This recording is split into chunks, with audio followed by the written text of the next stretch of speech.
both belong. Join the conference, it's gonna be lit. Curipod fam, you don't wanna miss it. In this digital age, we gather online. No need to travel, no waiting in line. From the comfort of home, our passion tastes like. Afraid we divide us, but our heart bars are right. Can't attend live, don't let it dismay. The play's on the way, just a click, no delay. Curicon, the future's awesome. We're writing, teaching, they both belong. Join the conference, it's gonna be lit. Curipod fam, you don't wanna miss it. So spread the word, let the assignment unfold. Curicon's the place for teachers, it's all one. In the realm of light, together we'll find. Our Curicon, let make the future come alive.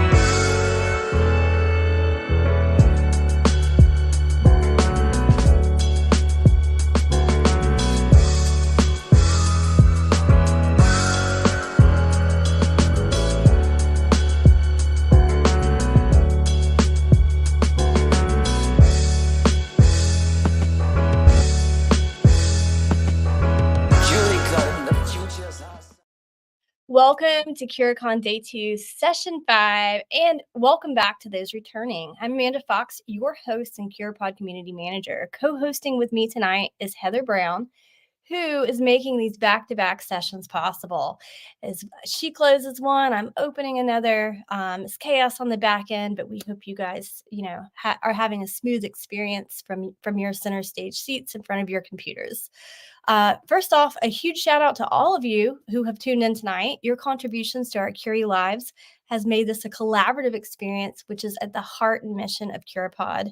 We're all about student engagement, student communication, and this event has been nothing short of spectacular. And hold on to those snacks because our next session is an absolute game changer. Get ready to be awestruck by the one and only Rachelle Dene Poth. She's here to unveil the magic of Curipod's AI and revolutionizing language education. In this session, you're going to discover how AI-driven personalization, real-time feedback, and engaging interactive features are transforming language classrooms. Rachelle will explore how Curipod's AI empowers both educators and learners to enhance language proficiency and prepare for global communication. So let's bring up Rachelle. Hey. Hey. Oh my gosh. Already got some comments coming in. Hello, I Rachel know. from South Carolina. You're telling everyone hello. You're multitasking. I am. I mean, you got to have like how many devices, right? I have 3. Yeah, I had a student in 8th grade tell me he has 3 backups. I was like, so you actually have 4? Because if you have 3 backups, they're backups to something, right? I'm like, when I was in 8th grade, like we didn't have cell phones. That's another story for another day. But they had beepers. We had beepers. We'd beep someone and then go to the bathroom. Yeah, I was a little bit older than that, but we'll just pretend I had a beeper. Yeah, we're not going to go into the rotary phones, but hey, thank you for the opportunity. I tell you what, like I have been catching everybody's sessions either live or just catching up after the fact. And hey, Brian, what's up? Just awesome. Like last night I joined in and I had seen Jen and Heather, Tanya, and who else did I see? But just like so many of the topics that are so relevant to like the work that I do in my language classes and in STEAM, but just for all educators to be aware of all of the different functionalities and features that are available right here in Curipod. So exactly. Thank you. And you knew, like you wrote a book on AI before ChatGPT when AI exploded. So you were ahead of the curve of everyone, which is why I thought it was super important to have your voice and Curicon and to have you kind of talk about like where AI has come from, but also what you're doing with it now, because you're just above the curb. Always. Oh my gosh. Well, what's so funny is like I'm very rarely ahead of anything at all. Hey, Erica. But I will say that, I teach Spanish in STEAM and teachers that are joining in, I'm sure at some point, if not more than, I'm sure more than once, you've sometimes said like, I'm just whatever teacher. And you put the word just in there because you think like, well, I'm just the 3rd grade teacher. I can't talk about AI, or I'm just a Spanish teacher. I can't do AR, VR.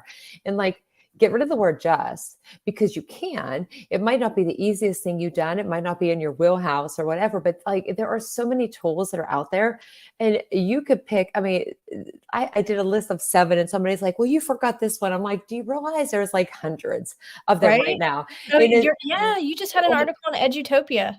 I did, and I got some comments. And I'm like, well, I wrote it in September, but like, thank you for sharing this. But I mean, the thing is, it's so nice to have so many choices, and you don't have to pick all of them, but figuring out who your learners are. And if you're working, because like Greg was talking about, working with professional development. I mean, this is a great tool, especially if you're wanting teachers to get involved. And, we have like the range where it's like, I'm good without the tech, to like, what's the next thing? And then everybody in between. And so there's something here for everybody. And for me, when I dove in, I still say, I'm like, I'm not an expert. I think even Dan said earlier when he spoke tonight about, he's a little bit ahead, because you have that time and you're in conversations.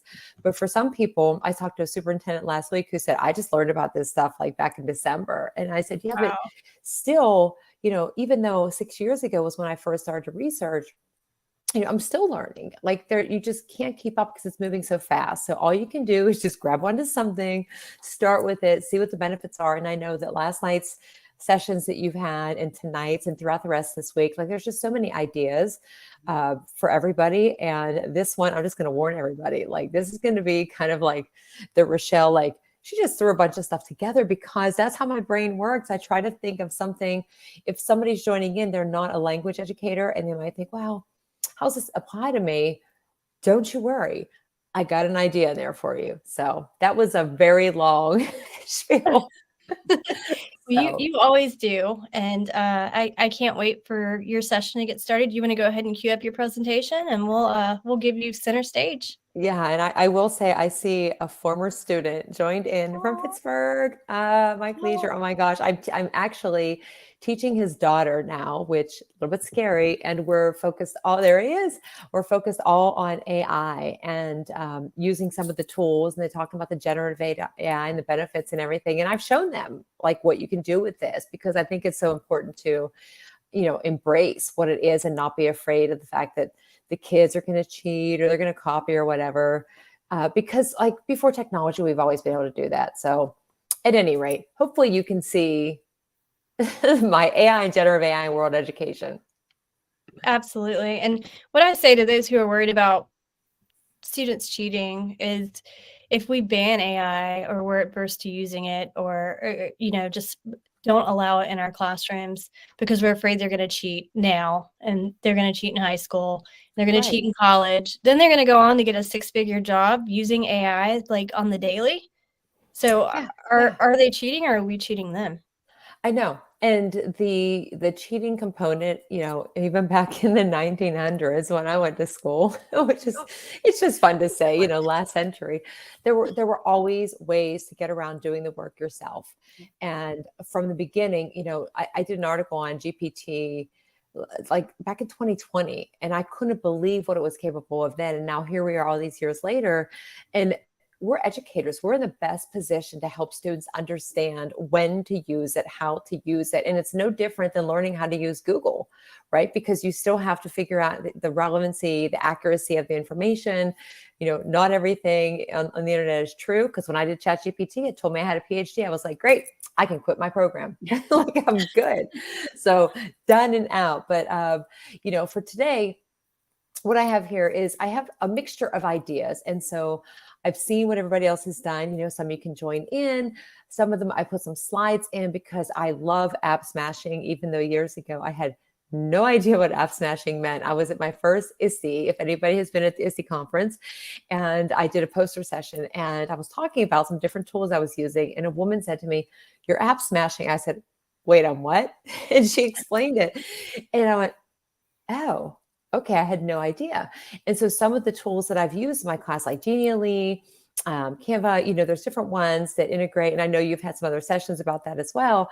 And I love that sometimes for educators, you think, oh, there's never enough time. And I get that. I mean, I'm in the classroom, not enough time, or, well, I have this presentation and I created this and this platform, and I wish I could put this all together and make it interactive. Like, you can do all of that with this. And when my students use this, they get so excited either after the summer or anytime when they know that I'm working on something. They're like, what are we going to do now?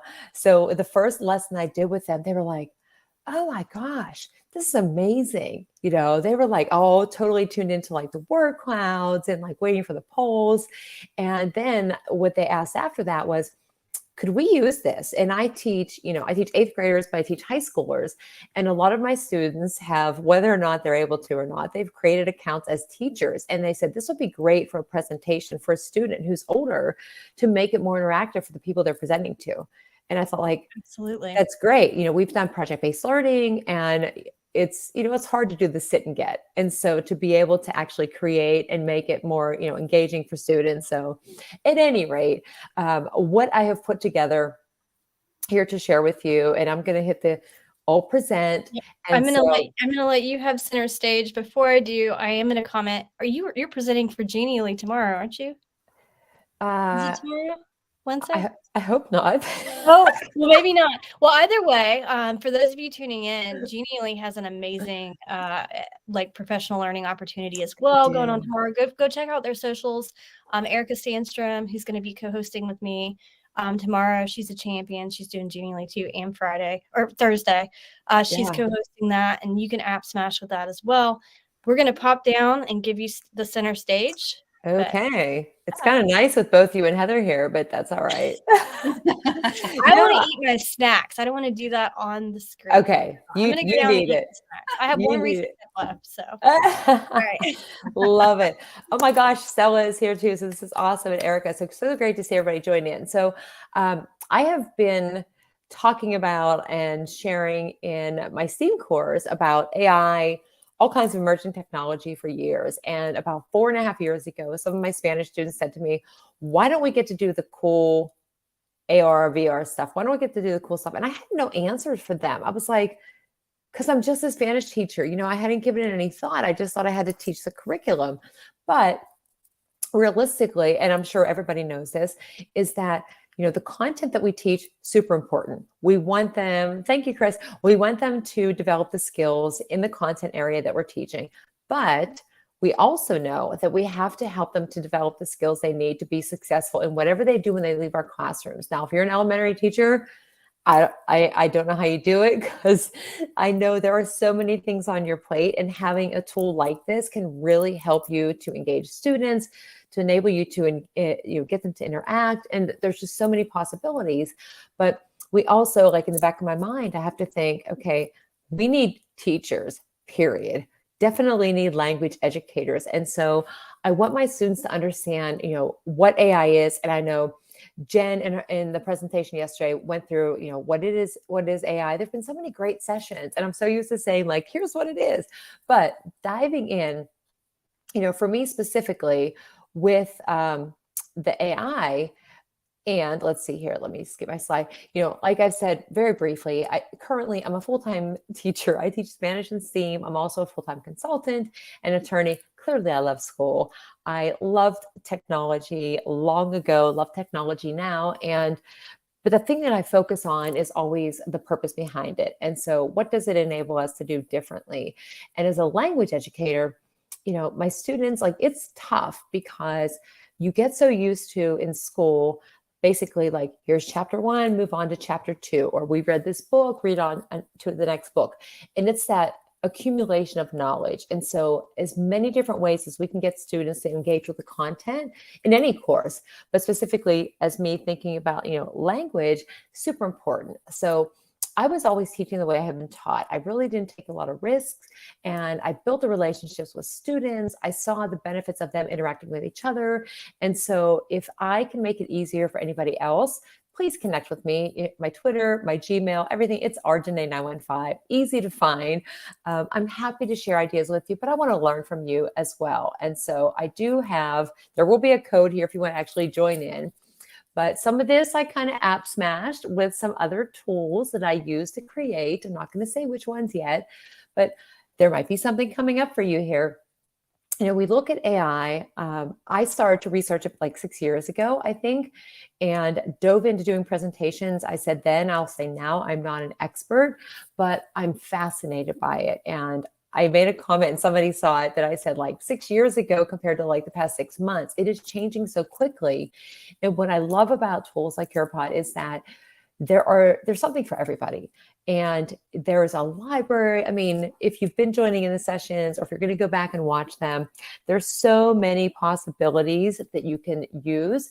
But the best thing is it doesn't take a ton of time, because I don't know about you, I did kind of just take a 20-minute nap a little bit, but I was watching presentations before mine. I was checking out Bonnie's and Greg's, just relaxing, but there's never enough time in the day. And so thinking about your class, your content, the grade level, your role in education, how do these things transform education? Now, specifically in my session tonight, it's on language learning, but this generative AI, all of the things that it can help us to do to save time that we can then spend with our students, but it can help us to be more productive and create things that are interactive for our students. And so here is a pin. If you want to join in, you can.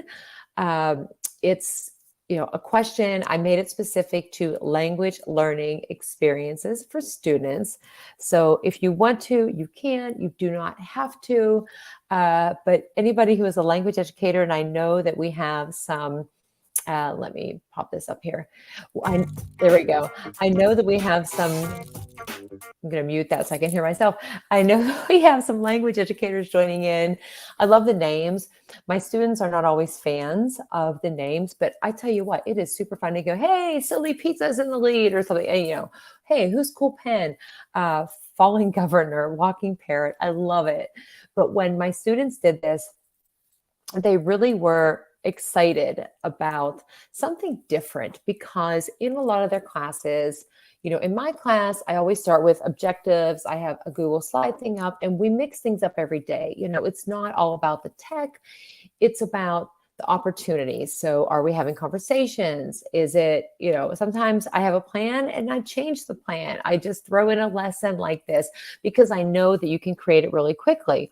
And so if you want to join in and answer that question, I'm gonna hit the timer there. So just there we go. If you want to answer, you can. I should have done that a little bit ago. But as a language educator, years ago, the translation capabilities still existed. Students Google Translate. I always like to pick up the dictionary and be like, hey, this is your 1990s version of Google Translate. But I've shifted from the don't use it to the, okay, let's look at it. Let's analyze it. Also in terms of accessibility. And I know that was a topic yesterday as well. And that's important. And so if you're working with students, in my school, we have some students who have come from different countries. They are not native English speakers. And I noticed that in some of the apps and tools that we use, they change it over to the language. So being able to quickly translate something for students for accessibility, fantastic. Another feature that I like of this is creating a presentation, which you'll see in this, where you have the English and then you have it translated to whatever language you want. And it's done instantly, whether you want it for the whole presentation, whether you want it just for one specific slide. But then for my case, depending on the students that you're working with, having them kind of analyze it, did it translate it correctly? Are there words there that don't make sense? Because a lot of times students will ask me questions, well, how do you say this in Spanish? And I say, I don't even know what you're saying in English. Like the slang is so different. And so I will use some of these, and I'm checking the comments here too. I'll use some of these kind of pop-up things. I'm just going to stop this here and oh, there we go. And so here are some of the answers. I love Google Translate. I took a course in, last century about machine-aided translation, which required the disk. And now we have, it's instantaneous. Is it perfect?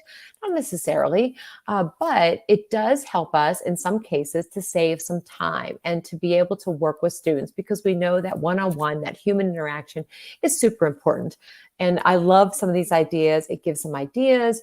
The ESL for students is great, which is what I was just mentioning. Also, students can build their confidence in learning, because I even said to my students today, like, don't be afraid to read in Spanish, because I've been speaking English for a very long time. And sometimes I think of like, I'm speaking so fast, probably like now, because I get excited.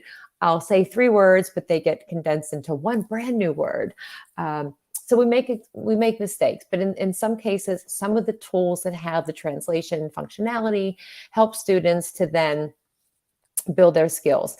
So looking at language learning, some of the things, and this not specific to language courses, but we know that with AI, it can personalize learning for students. And so, oh goodness, Kathleen, I just saw your comment. So we've been talking about personalized learning for such a long time. And can we, prior to technology, could we walk around, have a conversation with students, have them complete an activity, give them an assessment, and know where they were in their learning journey? Absolutely. Could we have them write an essay and then grade it, give them feedback? Yes. Time consuming? Definitely. Necessary? Yes, because we need to be able to know where they are and give them authentic and meaningful and timely feedback. But when we can leverage some of these tools where we can get that quick take on, a poll, or just like ideas using the word cloud, for example, or any of the other features that are available in this, it helps us to move a little bit faster, where we can then either work one-on-one with the student, we can address the whole class. In this case, of course, creating language materials, but substitute your content area. And then just thinking bigger picture, like AI, chatbots, using ChatGPT, for example, where students can simulate conversations. Now, do I think that students use it for their homework? Potentially, although one of my students assured me, no, I'm just using it as a virtual tutor. So for students, the feedback that they can get, depending on what they're using for pronunciation, their grammar, their vocabulary, giving them some feedback through using a lesson like this is great. Helping us to create lesson plans or interactive things where it's not just like I was for years. Here's me talking for 39 minutes. Here's your homework. Okay, see you the next day, repeat. So there's lots of benefits for it. And especially, like Mary says, the personalized feedback is great. I mean, we want it to be authentic and meaningful, but if we can save a little bit of time, give some feedback, and then have a quick conversation with students, one-on-one or small group, like that's when it makes the difference. So when I think about benefits for any student, but of course, focusing more on like language learners, for student needs, that is the number one for me. When I think about the possibilities with any technology, but with AI, I've been fascinated. Of course, we have to be careful, but just some quick examples, when students, if they use a certain, there's a lot of tools that are out there that you may not necessarily realize have the AI enhancement in them, but that personalization, so it can go through and it can give the feedback in this case, or students start at the same place and based on their pace, their response, the trends and patterns, as humans, we can track that. Can we do it as fast as the AI? I don't know. I'm pretty quick, but I'm not that quick. But being able to customize the learning experience for students, for us to get that quick glimpse of where they are in the learning journey, that is important. And like I said, whenever I had done this with my language classes, and anybody that knows me, no surprise, I put a cat there. I love that it's interactive because, again, for many years of my teaching career, I was teaching how I have been taught, which was, here's the lesson, teacher talks to students, student memorizes the repetition, we write the words. We didn't really have the technology. We had a record player and we had to stand up and sing, but getting them involved where it's not just them, it's them with their classmates. And so beyond the content area skills, learning about the emerging technology, in this case, the AI and the functionalities of it, but also building skills that are essential for future, whether or not you refer to them as social emotional learning skills, but it helps them in so many different ways. And when we look at future preparation, World Economic Forum talks about top 20 or top 10 skills for 2025. And amongst those are things like teamwork. And so when my students were doing this, they're working together and, cheering each other on. So here's a question for you. If you have joined in, and I'll probably cut it short of 2 minutes because I'm watching the time, and I put typical Rachelle style. I put so much into it just to give some ideas. And I'm also multitasking to check out some of the conversation. But, thinking about Spanish, a lot of my students, ironically, went to study for their AP English course in Spanish, or my class fits between AP Chem and their AP English. And I try to tell them, did you know that learning a language, Spanish or French, or, knowing Latin helps you in all of these other ways? And I might have just given away some answers there, but thinking about the applicability of it. And so for me, trying to use different tools to help students build their language skills, because the way I used to teach was write this down, worksheets, packets over and over, but we have all of these possibilities available. So I'm just going to see, let's see here 1 second. Oh, I didn't mean to do that. There we go. And I'm just going to stop this just in the interest of time, but you get the idea, and I can check those out later. I got some answers here, which I can see, but I'll go back. I'm going to skip for the voting right now. Skip the voting right now. There we go. But connection to the first language, yes. Latin suffixes, prefixes, and it's kind of funny sometimes because they're like, I had no idea. Here, I just have a couple of sample slides. So if you're thinking about, you're a language educator, any educator, and you're like, why should people learn whatever this topic is? You can have Curipod generate your presentation, change the background, whatever you want. For me, I think about, what are my goals? I want students to understand like the structure of the language, the vocabulary, to be able to negotiate meaning. And these are things that I did not create. It was all generated by, and you can always change it. I changed the layout. I changed the background. I also use the translator just because, why not, right? You want to check the accuracy of things, because not everything on the internet is true. And so an activity for students, depending on if you are a language educator, translating it into another language and say, okay, let's look at this. Are these the words that we've been using? Can you rely on this?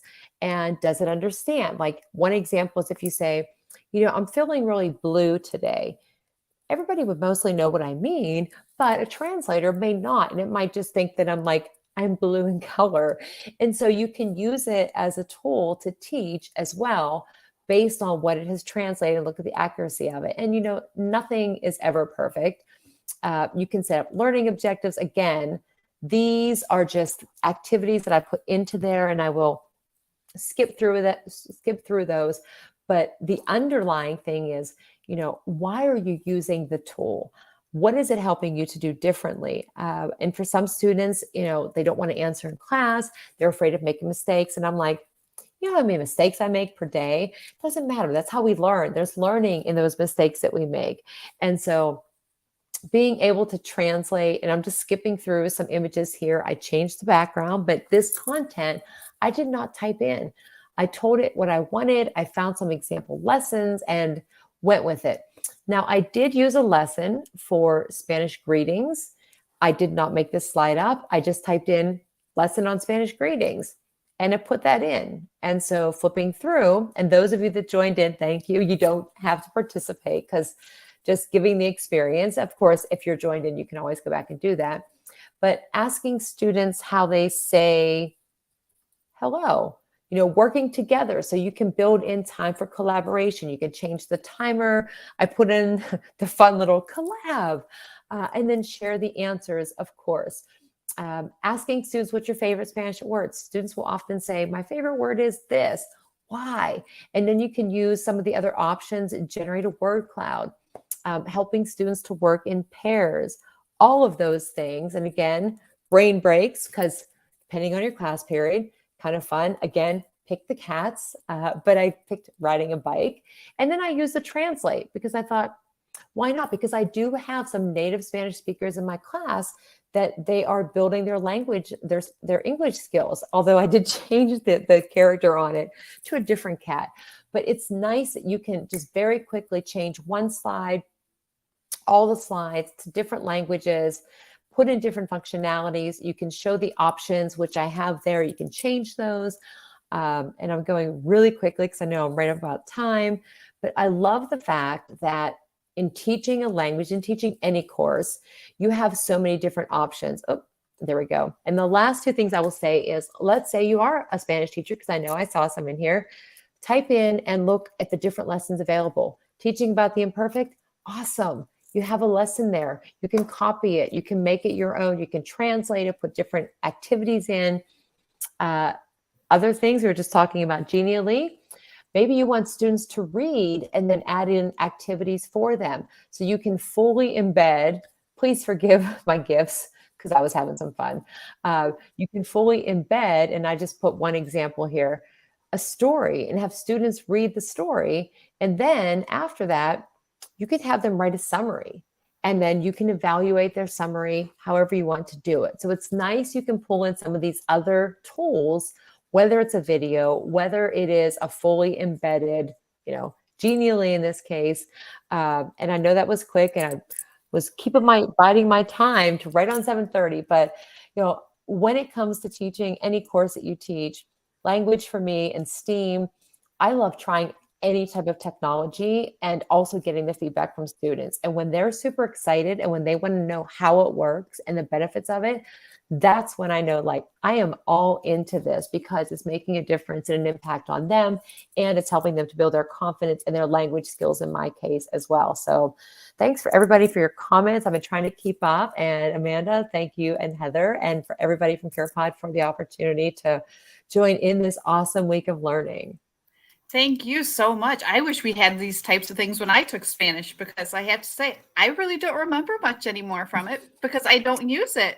So I'm wondering if these different ways of engaging students would have made something stick a little bit more. Yeah, I think so, because I've told my students, like, when I took French in high school and I couldn't get a job teaching French. So then I got the Spanish. Like, it's just, I've been on this long journey. I've been in college for like most of my life, school for most of my life. But, it's all about the opportunities. And with my students, when I first started teaching, my French teacher had us write the French word 5 times and the English definition 3 times. And it was all about that repetition. And I got it because I did it and I did well. And then I'm like, oh, it worked for me, so I'm going to do it for my students. So then I did that with my Spanish students, and they're like, oh my gosh, it's so much writing. And I just said to them this year, I go, look, I still have both my hands, like they haven't fallen off. But I reevaluated, like, what's the purpose? Like, are there other ways to get them? Because they say it's like 40 times that you need roughly until you start to like master a concept or a word. And I thought, okay, that's great. Do they need to write the words? No, there's different ways to engage with the content. And so maybe it's seeing it, maybe it's a video, maybe it's reading, maybe it's a quick question, or the conversations that happen. And you're right, going back, having all of these different ways to learn, especially with something like this, where, learning is important, but also being able to have like a fun brain break. Like, kids, they're like, we get to draw. You're like, yes. Yeah, you get to draw a cat with a purple cape on a bicycle. And like, yes. So like, that's odd. I'm like, it's okay, but do you like it? Yeah. And it's fun. And I think it's fun for teachers too, to embrace, because of the AI. I mean, it has changed so much. Like, when I first was presenting on it up until like December, people were still kind of like, well, maybe it'll stay, maybe it'll go away. And now we know, like, it's here. It's here. There's all these not things going anywhere. And it's not. And you just need to find one tool. So if you are just diving in, dive into this, explore all that's available that you don't have to create, and then just build your confidence. And don't worry about making mistakes or like, I don't know how to work this, because the kids are there for you. Like, oh, for sure. They're like, you got to hit this up. Because the first time I did, I was like, why isn't it working? They're like, you have to hit the timer to start. I was like, oh, okay. I mean, we're all learners, no matter what, we're all learners. And so anyway, if anybody has questions, please reach out to me. I am happy to share any of the lessons, anything that I have with anybody. But this every day has been awesome. I cannot wait for the rest of the weekend sessions. I'm very excited as well. Me too. Me too. Is there anyone who really stuck out that you would like to send our swag bag to? Oh my gosh, there are like, there's so many, right? I know, I have it here. I was like trying to look. I know that, oh my gosh, like, oh, Heather joined in, Erica is fantastic and a phenomenal educator, does so much. Erica Sandstrom. Mary participated so many comments. Oh my gosh, it's so hard to pick. I know. Why don't we go with Mary? What's Mary's last name? Mary is Mary Gruber. Okay, we'll stick with Mary Gruber. Okay. Mary, yeah. And we did connect at ISTE, and I'm just going back through some of the comments, and she had also mentioned like the personalized feedback too. And I think that is like there are just so many great things about this. So yeah. For sure. Oh, Erica even said go with Mary. Love you right back. Send in hearts to everybody for joining. Thanks so much. I really appreciate it. Yeah. Well, we appreciate you joining us for your presentation. And next up, we have Matt Miller, who has probably already started. And I'm very excited to hear what he has to say. So I know. please stay tuned. Love it. And have a wonderful night, Rachelle. Thanks. You as well. Bye, everybody.